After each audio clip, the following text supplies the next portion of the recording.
ప్రభువైన క్రీస్తు నామంలో మీ అందరికీ నా శుభవందనలు తెలియజేస్తున్నాను. ఈ చిన్న వీడియోలో నేను బైబిల్ స్టడీ గురించి కొన్ని విషయాలు మీతో పంచుకోవడానికి మీ ముందుకు వచ్చాను. విశేషంగా మనము బైబిల్ స్టడీ చేసినప్పుడు మన దగ్గర ఉండవలసిన బైబిల్ ట్రాన్స్లేషన్స్ గురించి నేను మాట్లాడాలని నేను ఆశపడుతున్నాను. ఇది ఎవరైతే ఇంగ్లీష్ భాష బాగా ఎదిగి ఉన్నారో, ఇంగ్లీష్లో బైబిల్ చదువుతారో వాళ్ళకి ఉపయోగపడుతుంది.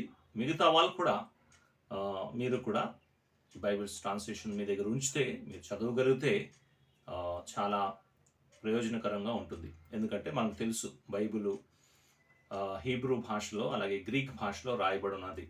మన దగ్గర ఉన్న తర్జుమా ఏది కూడా పర్ఫెక్ట్ అని మనము చెప్పలేము. అయితే దేవుడు తన వాక్యాన్ని మన భాషలో మనం అర్థం చేసుకునే రీతిగా మనకిచ్చాడు.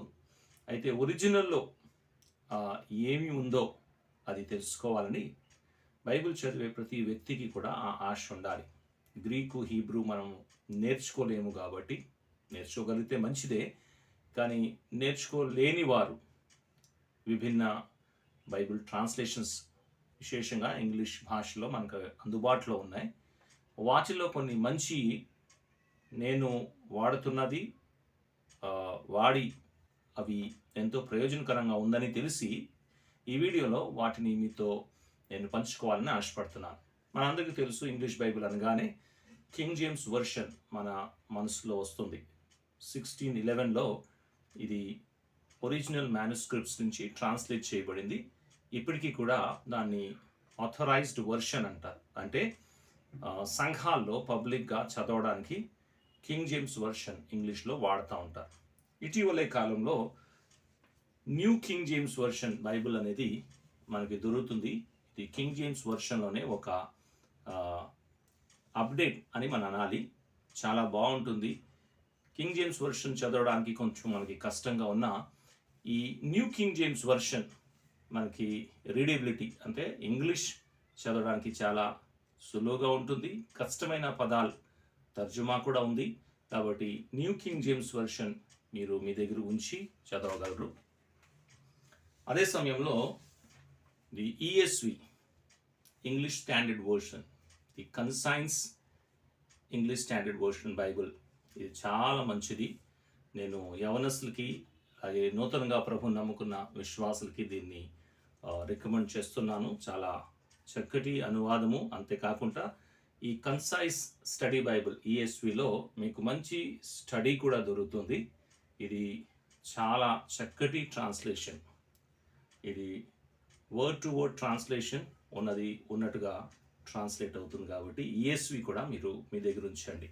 అదే టైంలో మరి మరొక ట్రాన్స్లేషన్ మీరు వినే ఉంటారు, new American standard Bible NASB. ఇది కూడా literal translation, word to word translation. ఇది కూడా ఇంగ్లీష్ వచ్చిన వాళ్ళకి చాలా హెల్ప్ఫుల్గా ఉంటుంది. Similarly J.N. డార్బీ మనకు తెలుసు, మంచి సహోదరుడు, మంచి దైవజనుడు, చక్కటి వాక్యాన్ని వివరించాడు, అనేకమైన పుస్తకాలు రాశారు. J.N. డార్బీస్ ట్రాన్స్లేషన్ కూడా చాలా హెల్ప్ఫుల్గా ఉంటుంది. ఇది కూడా మనకి బైబిల్ మార్కెట్లో అవైలబుల్గా ఉంది, తీసి మీరు చదువుకోవచ్చు. J.N. డార్బీ ట్రాన్స్లేషన్ కూడా చాలా మంచిది. దీంతో పాటు రివైజ్డ్ స్టాండర్డ్ వర్షన్ అంటాం. ఇది కూడా almost authorised version King James వర్షన్తో సమానంగా ఉంటుంది. అయితే రివైజ్డ్ స్టాండర్డ్ వర్షన్ చాలా చక్కటి ఒక అనువాదము. దీన్ని కూడా మీరు రిఫర్ చేయడానికి మీకు సహాయపడుతుంది. చివరిలో రివైజ్ స్టాండర్డ్ వర్షన్ ఒక update, new revise standard version NRSV అంటాం. ఇది కూడా ఒక మంచి అప్డేట్, మంచి ట్రాన్స్లేషన్.